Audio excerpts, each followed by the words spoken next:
Shalom, bienvenue à tous. On va voir ensemble une magnifique démission du golem Yosef qui a été créée par le Maharal de Prague. Alors cette mission, elle se situe quelques semaines avant la fête de Pessah. Voilà qu'un homme très costaud, grand de taille, robuste, il est en train de conduire une charrette tirée par un cheval. Et cet homme non juif, il se dirige comme ça vers le ghetto à Prague, vers l'endroit où la communauté juive habite. Et voilà que l'homme il se rapproche, tout en étant vigilant et prudent, il regarde par-ci, par-là.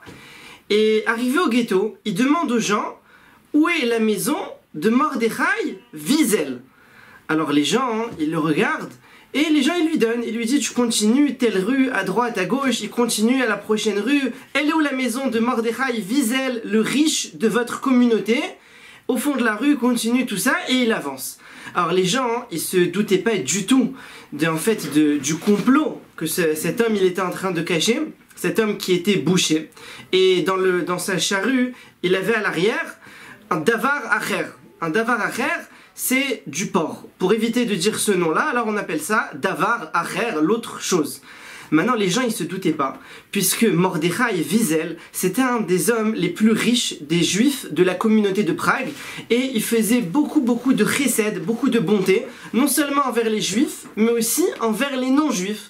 Très souvent, il prêtait de l'argent sans demander d'intérêt, avec des conditions de remboursement très faciles, et comme ça, il venait en aide à beaucoup de personnes. Donc ils se sont dit sûrement que c'est un goy qui a besoin d'un prêt, donc il s'adresse à lui. Donc les gens naïvement, ils lui donnaient où est-ce qu'elle était l'adresse. Et il arrive là-bas, et il observe, et il voit que la maison de Mordechai, du riche, elle est éteinte, tout est obscur, elle est vide. Et il se dit dans sa tête, mais c'est génial, je vais toucher mon argent gratuitement, j'ai qu'à rentrer dans la maison, déposer le davar acher à l'endroit de la cuisine, dans les rangements, tout ça, et comme ça, je sors sans être vu, sans que rien ne se sache, et je toucherai mon argent. Et voilà qu'il observe, en s'approchant de la maison, il observe au loin, sur la muraille du ghetto, un homme géant, costaud, effrayant, qui fait les 100 pas, aller-retour. Bon, il continue, il arrive, il est là devant la maison, et là il descend. Et il voit que cet homme-là, il est plus là-bas en train de faire les 100 pas. Et là il descend, il s'approche à l'arrière de la charrette, et il s'approche à sortir le paquet pour le déposer.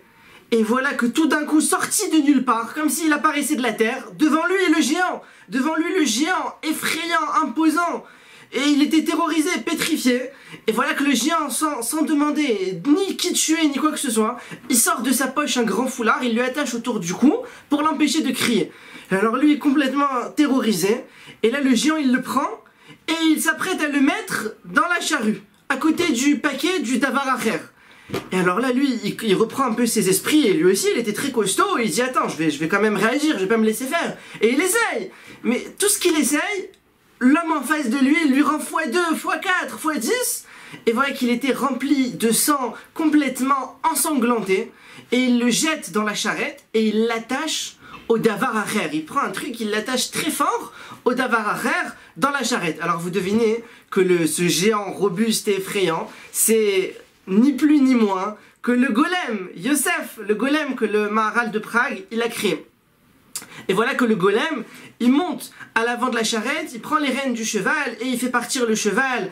Vite, ils avancent, ils sortent du ghetto des Juifs et là ils se dirigent vers le centre de police de Prague, le bâtiment central de toute la sécurité et du service de police de Prague.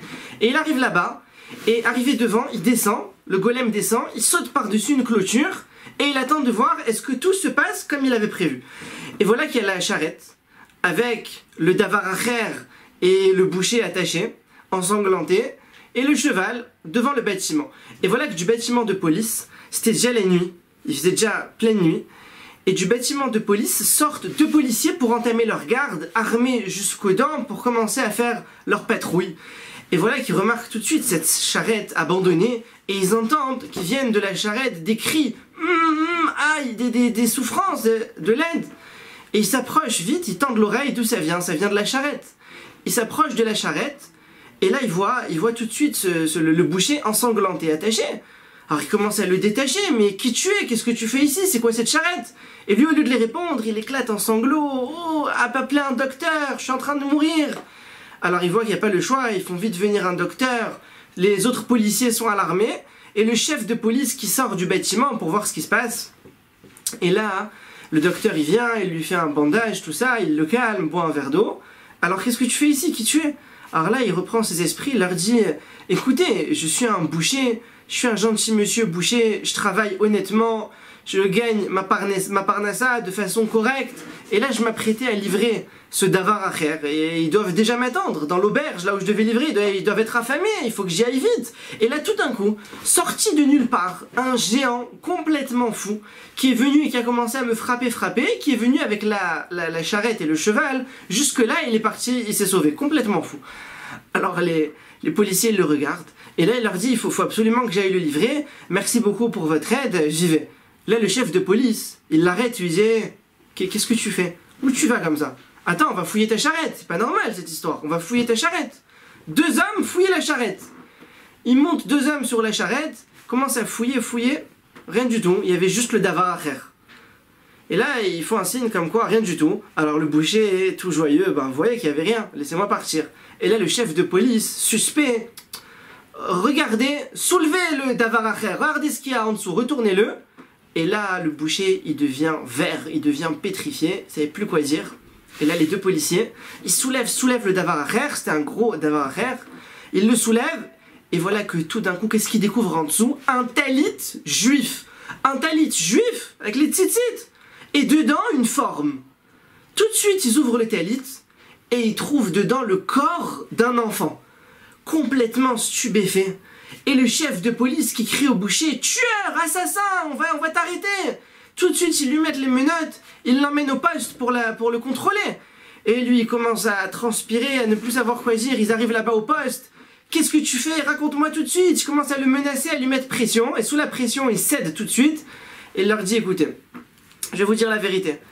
Écoutez, moi j'ai été envoyé par tel monsieur, il doit une somme de 4000 pièces d'or à Mordechai Wiesel, le monsieur riche, il lui doit 4000, une somme énorme. Et il n'a pas de quoi lui rendre. Alors qu'est-ce qu'il s'est dit? Il m'a chargé de transporter ce corps, et j'étais censé le mettre dans sa maison, et une fois que je l'aurais mis dans sa maison, on allait faire tomber l'accusation sur lui, il serait condamné à mort, et alors à ce moment-là, mon envoyé, il aurait plus à le rembourser, il aura fait sauter la dette. Alors le chef de police, il entend ça, et il dit, mais c'est un plan génial que vous avez eu. Un plan vraiment génial. Mina Shamaim, on me l'a dévoilé. Mais alors dis-moi maintenant, c'est qui a tué l'enfant? Alors il lui dit, écoute, je vais te dire la vérité. C'est ni moi ni lui. Cet enfant-là, c'était l'enfant d'une dame. Son fils, il était très malade pendant plus d'1 mois. Et voilà qu'hier, il est niftar. Hier même, celui qui m'a envoyé, il a donné une belle somme à cette femme pour qu'elle accepte de lui livrer le corps de l'enfant pour que je l'emmène ici. Vous pouvez demander à la femme, elle va vous confirmer la version. C'est vrai. Effectivement, il mentait pas. Et là, le chef de police, il lui dit, regarde, Mina Shamaim, je vois que le Dieu des Juifs, il les a protégés. Et c'est ce qu'il dit le pasouk. Hine loyanum velo ishan shomer Israël. Il dort pas, il ne somnole pas le gardien d'Israël. On voit comment Kadosh Baruch Hu, il a sûrement dû allusionner au Maharal de Prague. Cette histoire-là, et le Maharal, il a envoyé le golem. Alors, Yehi Ratzon, Kadosh Baruch Hu, il nous fasse Nissim Veniflaot, Tevorechu Mipia Elion, soyez bénis de la bouche d'Hachem. À bientôt.